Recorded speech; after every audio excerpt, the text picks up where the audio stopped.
আমাদের পরবর্তী প্রজন্মের ভবিষ্যৎ কি হবে, আমাদের পরিবারের ভবিষ্যৎ কি হবে, ব্যবসা বাণিজ্যের কি অবস্থা হবে। আর সর্বোপরি এই সৎকুর মহাজন ইউনূসের যে সর্বশেষ গন্তব্য ছিল মার্কিন যুক্তরাষ্ট্র, তার ভবিষ্যৎ কি হবে। সে কি মার্কিন যুক্তরাষ্ট্র পালাতে পারবে না পালাতে পারবে না, নাকি মানুষের গণদোলায় খেয়ে বাংলাদেশেই মারা যাবে। এই বিষয়টি নিয়ে আলোচনা হচ্ছে। এই বিষয়টি আলোচনার মাত্রাকে আরেকটু বৃদ্ধি পেয়েছে যখন সাম্প্রতিককালে এনডিটিভিতে একটি নিউজ হয়েছে, এবং সেই নিউজে প্রতিবেদনে একজন আমেরিকান, ভারতীয় বংশোদ্ভূত একজন আমেরিকান, তার নাম হচ্ছে ডক্টর ভারত বড়াই। উনি একটি সাক্ষাৎকার দিয়েছেন এবং উনি বলেছেন যে ওনার বক্তব্যটা এনডিটিভিতে ঠিক এইভাবে আসছে যে Indians Americans two urge Trump administration for sanction against Bangladesh. So তার মানে হচ্ছে উনি যেটি বলতে চাচ্ছেন যে আমেরিকাতে বসবাসরত যে ইন্ডিয়ানরা আছেন ওনারা ট্রাম্প অ্যাডমিনিস্ট্রেশনের কাছে আবেদন করবেন যে বাংলাদেশের উপরে স্যাংশন দেওয়ার জন্য। যেহেতু মার্কিন যুক্তরাষ্ট্রের রাজনীতিতে আমেরিকানরা একটা বিশাল প্রভাব বিস্তার করে, আর সেটি যদি হয় তাহলে এনডিটিভির প্রতিবেদন অনুসারে সেটি যদি হয় তাহলে বাংলাদেশের ভবিষ্যৎ কি হবে, তাহলে আমাদের দেশটির ভবিষ্যৎ কি অন্ধকার। তাহলে আমাদের দেশটির কি স্যাংশন দিয়ে আসছে, আমাদের দেশে কি দুর্ভিক্ষ হচ্ছে।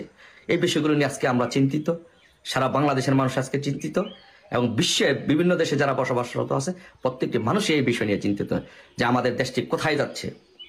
এমন একটি সুন্দর দেশ এই সুদখোর মহাজন ইউনূস কোথায় নিয়ে যাচ্ছে।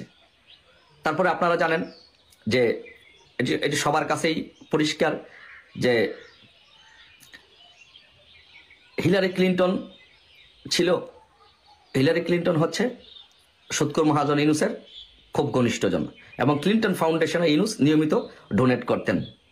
তো সেই জন্য ডোনাল্ড ট্রাম্প ইউনূসের প্রতি স্বভাবতই, যেহেতু তার প্রতিপক্ষ, তার এন্টি, এই জন্য ডোনাল্ড ট্রাম্প তার নির্বাচনের আগে তার টুইটারে, যেটি এখন এক্স হয়ে গিয়েছে, এখানে বলেছে সে নিজেই বাংলাদেশে যে বসবাসরত মাইনরিটি আছে তাদের উপরে যে হামলা হচ্ছে, তাদের উপরে যে আক্রমণ হচ্ছে, তাদের বাড়িতে যে আক্রমণ হচ্ছে, ব্যবসা বাণিজ্য যে আক্রমণ হচ্ছে, তাদের বাড়িতে যে আগুন দেওয়া হচ্ছে, এগুলো নিয়ে ডোনাল্ড ট্রাম্প নিজেই তার টুইটারে বর্তমান এক্সে সে কনসার্ন প্রকাশ করেছে। সে বলেছে যে কমলা হ্যারিস যদি নির্বাচিত হয় তাহলে এটি দেখাশোনা করবে না, কারণ যেটি জো বাইডেন যেটি করেনি। সে তার এটি একটি নির্বাচনী প্রতিজ্ঞা বলতে পারেন বা ম্যানিফেস্টো বলতে পারেন, যে সে বলেছে, ডোনাল্ড ট্রাম্প বলেছে, সে যদি ক্ষমতা আসে তাহলে সে এটি ভালোভাবে এটি দেখবেন, বাংলাদেশের যে মাইনরিটি আছে তাদের অধিকারগুলো নিয়ে সে কথা বলবেন এবং দেখবেন। তার মানে কি? তার মানে হচ্ছে যে আমরা যদি এনডিটিভির সাক্ষাৎকারে ভারত ভরায় যেই কথা বলেছেন এবং টুইটারে যে ডোনাল্ড ট্রাম্প যে কথা বলেছেন, এই দুটি বিষয় যদি আমরা একত্রে করি, বিশ্লেষণ করি, এবং আরেকজন ব্যক্তি কিন্তু একটি কথা বলেছেন যে ডোনাল্ড ট্রাম্প প্রেসিডেন্ট হিসেবে শপথ নেওয়ার পরে নতুন যে মার্কিন গোয়েন্দা সংস্থার পরিচালক হিসেবে যে দায়িত্ব নেবেন, প্রধান হিসেবে দায়িত্ব নেবেন, সেও কিন্তু একজন হিন্দু এবং ইন্ডিয়ান বংশোদ্ভূত। সেও এই ব্যাপারে তার কনসার্ন প্রকাশ করেছে। তার মানে সমগ্র বিষয়গুলো যদি আমরা একত্রে আলোচনা করি, সমগ্র বিষয়গুলোকে যদি আমরা বিশ্লেষণ করি, তাহলে দেখব যে বাংলাদেশের উপরে মার্কিন যুক্তরাষ্ট্রের স্যাংশন কিন্তু আসছে।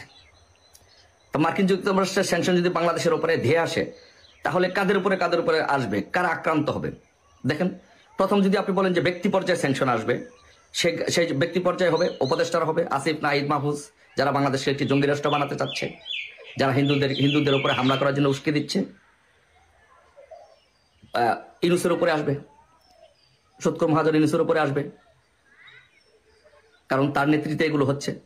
তারপর প্রতিষ্ঠান হিসাবে যদি বলেন যে বাংলাদেশ আর্মির উপরে আসবে, আর্মির উপরে যদি আসে সেটি কি হবে, জাতিসংঘ সহ যত আন্তর্জাতিক মানবাধিকার সংস্থা আছে সেই শান্তিরক্ষা মিশন থেকে বাংলাদেশ আর্মিদেরকে ফেরত পাঠানো হবে, বা নতুন করে ওখানে কোনো শান্তিরক্ষা মিশনে নেওয়া হবে না। কারণ এখানে এনডিটিভিতে যে সাক্ষাৎকার দেওয়া হয়েছে সেই সাক্ষাৎকারে এই কথা বলা হয়েছে, যে নিউজ প্রতিবেদন হচ্ছে সেখানে বলা হয়েছে যে এই ইউনূস হচ্ছে একটি মিলিটারি ব্যাকড গভর্নমেন্ট, এটি হচ্ছে একটি পাপেট গভর্নমেন্ট, স্পষ্ট করে এখানে বলা হয়েছে। তার মানে হচ্ছে আর্মি তাদের এই ইউনূসকে ব্যাকআপ দিচ্ছে, তার মানে পুরোটা দোষ আর্মির উপরে চাপানো হচ্ছে, তার মানে আর্মির উপরে সেই স্যাংশনগুলো আসবে। তারপর দেশ হিসাবে আমাদের মার্কিন যুক্তরাষ্ট্রের সাথে গার্মেন্টসের একটা বিশাল বাণিজ্য আছে, আমরা অনেক গার্মেন্টস পণ্য রপ্তানি করে ওখান থেকে আয় করি, 80% রপ্তানি আসে গার্মেন্টস সেক্টর থেকে। আর সেটি যদি হয় তাহলে বাংলাদেশের গার্মেন্টসগুলো প্রায় বন্ধ হয়ে যাবে। তার মানে হচ্ছে যদি বাংলাদেশের উপরে স্যাংশন আসে তাহলে বাংলাদেশটা একেবারে পঙ্গু হয়ে যাবে।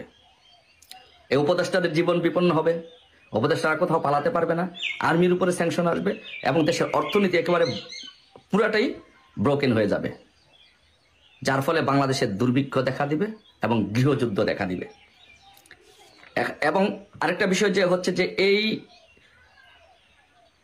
ইন্ডিয়ানসরা যারা আছেন তারা কিন্তু স্যাংশন দেওয়ার জন্য এই মার্কিন যুক্তরাষ্ট্র অ্যাডমিনিস্ট্রেশনকে অনুরোধ করবে। তাহলে আমাদের উপর স্যাংশন কি তাহলে দিয়ে আসছে? আমাদের বাংলাদেশের ভবিষ্যৎ কি তাহলে অন্ধকার হয়ে যাচ্ছে? আমরা কিভাবে বাঁচতে থেকে আমরা যে আরেকটি জিনিস লক্ষ্য করি, দেখি যে 10 তারিখে শহীদ নূর হোসেন দিবস উপলক্ষে যে আওয়ামী লীগ যে মিছিল করতে চেয়েছিল, বিক্ষোভ মিছিল, এবং নূর হোসেনের প্রতিকৃতিতে পুষ্পস্তবক অর্পণ করতে চেয়েছিল, সেখানে যেভাবে নির্বিচারে আওয়ামী লীগের নেতাকর্মীদের উপরে হামলা করা হয়েছে, নারীদের উপরে হামলা করা হয়েছে, মুক্তিযোদ্ধাদের উপরে যেভাবে হামলা করা হয়েছে, বৃদ্ধ মুক্তিযোদ্ধাদের উপরে, এই বিষয়গুলো যখন অ্যামনেস্টি ইন্টারন্যাশনাল যখন দেখেছে, অ্যামনেস্টি ইন্টারন্যাশনাল এই ব্যাপারে কনসার্ন প্রকাশ করেছে এবং বলেছে অ্যামনেস্টি ইন্টারন্যাশনাল বাংলাদেশের সবার right, freedom speech, freedom of movement এগুলো প্রকাশ করার মতো স্বাধীনতা দিতে হবে, তারা কনসার্ন প্রকাশ করেছে। তাহলে বুঝেন যে বাংলাদেশের অবস্থা এখন কোন দিকে যাচ্ছে। তারপর ভারত আরো একটি কথা বলেছেন, ভারত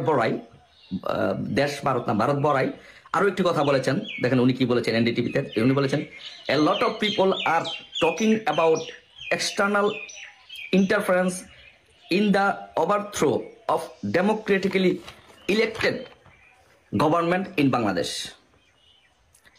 তিনি আরো বলেছেন যে some people think that the Democrats engineer the coup in Bangladesh in their countries both Bangladesh and Pakistan.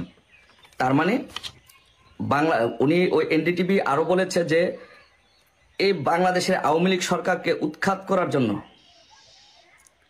এই ডেমোক্রেটরা কাজ করেছে, সহযোগিতা করেছে।